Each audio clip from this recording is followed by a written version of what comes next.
और यदि उसका निर्बल और अस्थिर हुआ मन तो पराजित होता रहेगा वो अपनी ही चिंताओं से, और उसकी आत्मा निर्बल हुई तो कैसे सबल करेगा वो अपनी निर्बल प्रजा को। देखो वत्स, नियति तो यही कहती है कि अधिक पाना है, और अधिक पाने के लिए बहुत खतरा उठाना पड़ता है। कुछ लोग खतरा नहीं उठाते, जीवन जैसे चल रहा है बस जीते चले जाते हैं। पर जो प्रगति करना चाहते हैं, ऊपर उठना चाहते हैं, जो कुछ उनके पास है उसे दांव पर लगाने से नहीं डरते। संभावना है कि हार जाएं वे, कुछ ना कर पाए वे, पर ये जो कुछ कर दिखाने का प्रयास है यही उन्हें औरों से अलग बनाता है। भले ही वे हार जाएं, पर यह संतोष उनसे कौन छीन सकता है कि उन्होंने कुछ अच्छा कर दिखाने का प्रयास तो किया। वैसे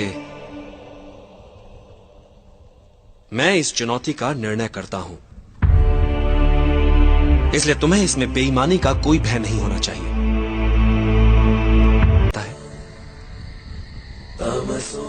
मैं क्या छीन सकता हूं इससे, ये तो तुमने देख लिया, पर मैं इसे क्या दे सकता हूं ये नहीं देखना चाहोगे। मां से दूरी का दुख सहकर यदि ये तक्षशिला में भावी मगधपति होने की योग्यता प्राप्त कर लेगा तो कितनों के दुख मिटाने वाला बन सकता है ये, कितनों के काम, कितनों का भला, क्या कुछ नहीं कर सकता ये।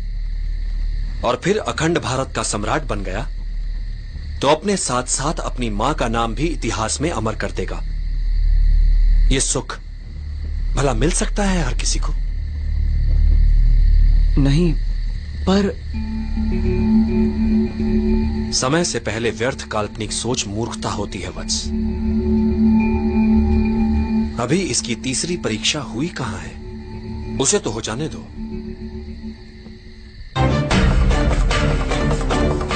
गुरुदेव, पता नहीं क्यों मेरा मन कहता है कि ये बालक अवश्य जीतेगा।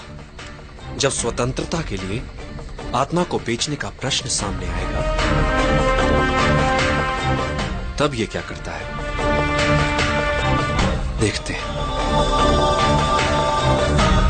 जोश अच्छा है वत्स, किंतु स्मरण रहे, बड़े बड़े योद्धा मात खा जाते हैं जब वो जोश में होश खो बैठते हैं। युद्ध का पहला नियम है अपना युद्ध चुनना सीखो। कब, कहां और किससे।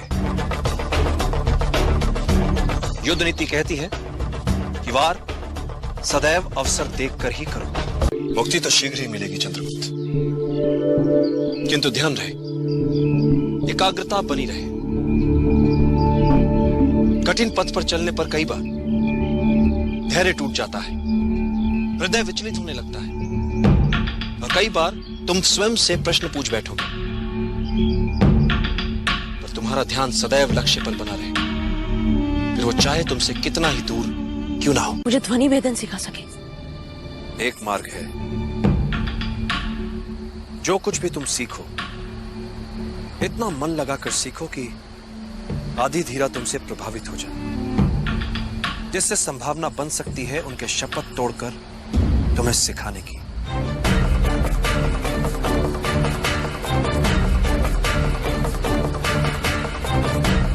ये सब तुम पर निर्भर करता है। यदि तुम एकाग्रचित हो सको,